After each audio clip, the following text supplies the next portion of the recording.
Hello everyone, welcome back to my channel. My name is Preeti Pandey.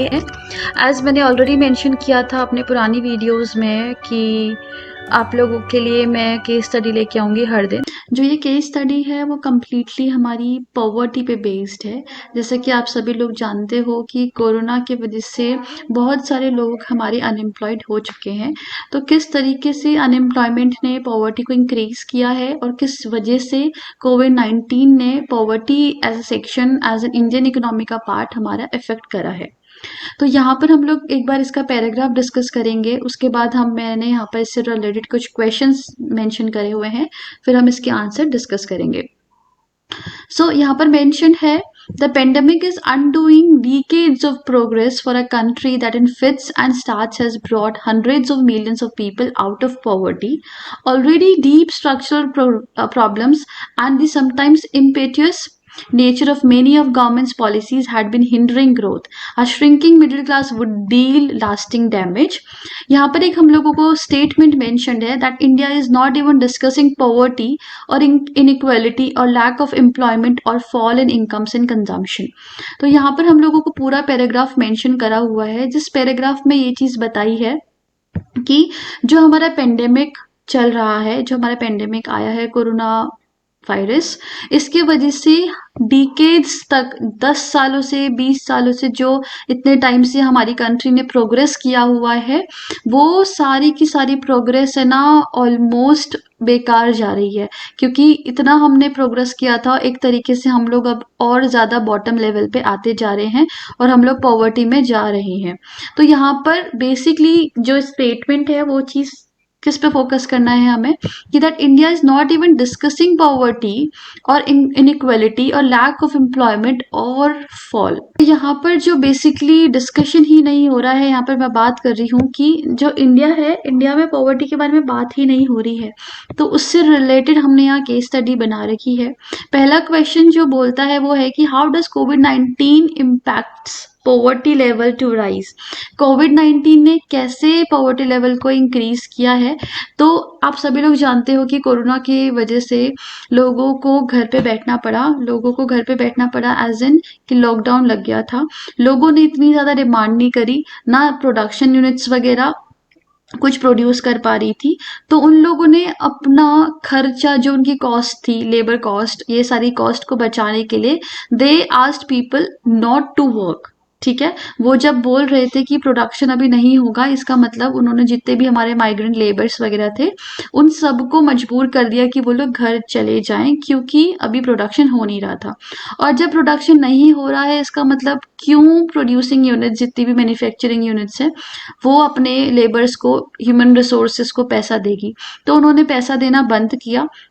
जब उन्होंने labours को daily wages और पैसा देना बंद किया, तो ऑटोमेटिकली उन लोगों का जॉब गया। जॉब जाने के बाद उन लोगों के पास अब कुछ पैसा नहीं बचा, कोई इनकम सोर्स नहीं बचा। और इनकम सोर्स ना होने के कारण उन लोगों ने धीरे धीरे क्या करने लगे, वो लोग कंजम्पशन भी कम करने लगे। तो इनकम लेवल ना होना ही उनके लिए पॉवर्टी की तरफ जाना है। लोग अपनी ईएमआईज नहीं दे पाए, लोगों के पास 2 वक्त का खाना तक भी प्रॉपर नहीं था। तो ये इसका आंसर है कि कोविड-19 ने कैसे इम्पैक्ट किया, तो किस तरीके से इम्पैक्ट किया वो आपको यहाँ पर डिस्कस करना है। सेकंड क्वेश्चन है, pandemic affecting the consumption pattern of an individual as a whole, comment. अगर हम बात करते हैं कंजम्पशन पैटर्न की, तो आप लोग जानते हो कि हम लोगों ने मैक्रो इकोनॉमिक्स में भी ये चीज़ पढ़ी है कि हमारे इनकम का जो पार्ट है वो 2 चीज़ों पे हम कर सकते हैं।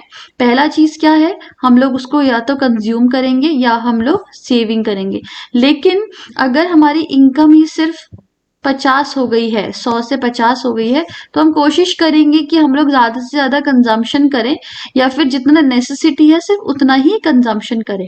तो हमने यहाँ क्या किया, अब जब हमारे पास अननेसेसरी खर्च करने के लिए पैसे नहीं हैं, तो हम लोगों ने उसको सिर्फ बेसिक नेसेसिटी तक ही खर्चा करने की कोशिश करी, जिसकी वजह से लोगों का कंजम्पशन पैटर्न भी कम हुआ। दैट मीन्स उनका एमपीसी कम हुआ। एमपीसी क्या होता है, मार्जिनल प्रोपेंसिटी टू कंज्यूम होता है, जिसमें, हाँ हाँ अभी आ जाऊंगी।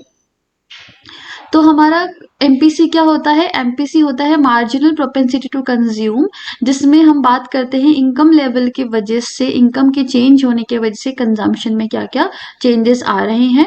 तो यहाँ पर आप लोगों को वो आंसर डिस्कस करना है, यहाँ पर एमपीसी के बारे में आप लोगों को बेसिकली बताना है। The third question is poverty even a concern to discuss on national level amidst rising COVID cases in India? तो यहाँ क्वेश्चन में पूछा गया है कि पॉवर्टी इतनी ज्यादा बढ़ रही है, ठीक है, पॉवर्टी इतनी ज्यादा बढ़ रही है और आप जानते हो केसेस भी बहुत ज्यादा बढ़ रहे हैं, तो केसेस को ज्यादा इंपॉर्टेंस दें या फिर पॉवर्टी को ज्यादा इंपॉर्टेंस दें? तो क्या पॉवर्टी को डिस्कस भी करना चाहिए, इतना ज्यादा केसेस जो हमारा सर्ज हो रहा है उस बीच में? तो क्या आप लोगों को लगता है? तो आप खुद सोचिए कि अगर हमारे केसेस बहुत ज़्यादा बढ़ रहे हैं, हम जानते हैं कि हम लोगों को घर पे बैठना, अननेसेसरी बाहर नहीं जाना है, अगर वर्क फ्रॉम होम पॉसिबिलिटी है तो हम वो कर सकते हैं, लेकिन मैन्युफैक्चरिंग यूनिट में कोई चीज़ मैन्युफैक्चर हो रही है, वो काम वर्क फ्रॉम होम से नहीं हो सकता। तो अगर कंप्लीट लॉकडाउन लग जाता है क्योंकि केसेस बहुत ज़्यादा बढ़ रहे हैं, तो इससे हमारी जो अनएम्प्लॉयमेंट रेट है वो और भी ज़्यादा बढ़ जाएगी, लोगों का प्रोडक्शन नहीं होगा, तो वो लोग ह्यूमन रिसोर्सेस को जॉब से निकाल देंगे, जिससे उन लोगों की ना तो इनकम बढ़ेगी, ना वो लोग कुछ चीज़ों को, उससे ना लोगों की इनकम होगी और धीरे धीरे वो लोग पॉवर्टी लेवल तक जाने लगेंगे। ये हम ऑलरेडी डिस्कस कर चुके हैं। अब हम बात करते हैं कि क्या पॉवर्टी को भी साथ साथ लेके चलना चाहिए कोविड केसेस के साथ साथ? तो हाँ, बिल्कुल ऑब्वियसली लेना चाहिए, बिकॉज कोविड से जिस इंसान की डेथ ना हो जाए उसकी पॉवर्टी से ज़रूर हो सकती है, बिकॉज कोविड केसेस हमारे इंक्रीज हो रहे हैं, हम टाइम बीइंग के लिए प्रिकॉशंस लेके उसको बचा सकते हैं। लेकिन जब हम पॉवर्टी की बात करते हैं तो पॉवर्टी, अगर हमारी एक बार जॉब चले गई तो पॉवर्टी से निकलना हम लोगों के लिए बहुत ज़्यादा मुश्किल हो जाएगा। तो प्रिकॉशंस लेते लेते हम लोग पॉवर्टी को भी थोड़ा सा कंट्रोल कर सकते हैं, साथ ही में कोविड केसेस को भी हम लोग कंट्रोल कर सकते हैं। तो now fourth question is comment on social infrastructure of our economy and what measures can government take to balance it? किस तरीके से सोशल इंफ्रास्ट्रक्चर हमारा इकोनॉमी में चल रहा है और गवर्नमेंट क्या क्या मेजर्स ले सकती है? अब जब हम बात करते हैं सोशल इंफ्रास्ट्रक्चर की, और जब हम बात करते हैं सोशल इंफ्रास्ट्रक्चर की, तो बेसिकली पॉवर्टी से रिलेटेड और कोविड केसेस से रिलेटेड हम लोग यहाँ पर बात करना चाह रहे हैं हेल्थ की। तो आप जानते हैं कि हमारा हेल्थ इंफ्रास्ट्रक्चर जो है वो बेसिकली हमारा एग्जॉस्ट होते जा रहा है, because of the Covid cases इतने ज़्यादा हमारे बढ़ रहे हैं। तो आप लोग जानते हो, तो हमारा जो हेल्थ इंफ्रास्ट्रक्चर है वो धीरे धीरे एग्जॉस्ट होते जा रहा है, बिकॉज कोविड केसेस इतने ज़्यादा हैं।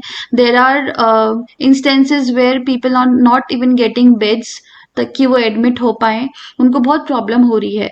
तो हम लोगों को क्या करना चाहिए, जैसे कि गवर्नमेंट ने क्या क्या मेजर्स लिए हैं वो आपको यहाँ मेंशन करने हैं। जैसे 5000 रेलवे कोचेस को उन्होंने कोविड का एक सेंटर बना दिया, वहाँ पर वो लोग उन लोगों को प्रोवाइड कर रहे हैं कि वह वहाँ पर आके रह सकते हैं जो भी कोविड के हमारे पेशेंट्स हैं। और भी बहुत सारे लोगों ने टेम्पल और बहुत अलग अलग तरीके के उन लोगों ने जो बैंकेट हॉल्स हैं, जो बैंकेट हॉल्स हैं, और बहुत सारे लोगों ने ऐसी ऐसी चीज़ें प्रोवाइड करवाई है। गवर्नमेंट ने भी ऐसे मेजर्स लिए हैं जिसकी वजह से अगर हॉस्पिटल में जगह ना हो तो भी वो लोग उन लोगों को एडमिट होने की फैसिलिटीज़ प्रोवाइड कर पा रहे हैं।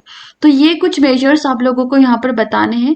यहाँ पर तो सिर्फ मैंने बेडिंग का मेजर बताया है आप लोगों को जो उन्होंने लिए। इसके अलावा भी अगर आप लोगों को लगता है कुछ मेजर्स हैं जो कि लिए जा सकते हैं, तो आप प्लीज़ मुझे भी तो आप मुझे कमेंट बॉक्स में कमेंट करके बताइए। साथ ही में आप लोग इसके रिलेटेड अपने अकॉर्डिंग, अरे यार कितने मत, तो आप इससे रिलेटेड जो भी आपको लगता है कि मेजर्स लिए जा सकते हैं तो आप आंसर्स में अकॉर्डिंगली लिख सकते हो। और अगर आपको लगता है इसके अलावा भी कुछ मेजर्स हैं तो आप लोग प्लीज़ कमेंट बॉक्स में कमेंट करके बताइए। And please do like the make sure to like the video and share it to maximum of your schoolmates and batchmates। साथ ही में आप अपने फ्रेंड्स को भी इसको शेयर कर सकते हो ताकि उन लोगों तक भी ये इन्फॉर्मेशन पहुंचे जो हम यहाँ डिस्कस कर रहे हैं। मैक्सिमम लोगों तक आप ये बताइए कि केस स्टडी का जो सीरीज है वो स्टार्ट हो चुका है। हर दिन केस स्टडीज आएंगी अब यहाँ पर आप लोगों के लिए। आप अगर चाहते हैं कोई स्पेसिफिक टॉपिक पे मैं केस स्टडी बनाऊं तो प्लीज़ आप लोग मुझे कमेंट बॉक्स में कमेंट कर सकते हैं। अब मिलेंगे हमारी नेक्स्ट वीडियो में, तब तक के लिए good bye and take care. Stay safe, stay at home. Thank you so much.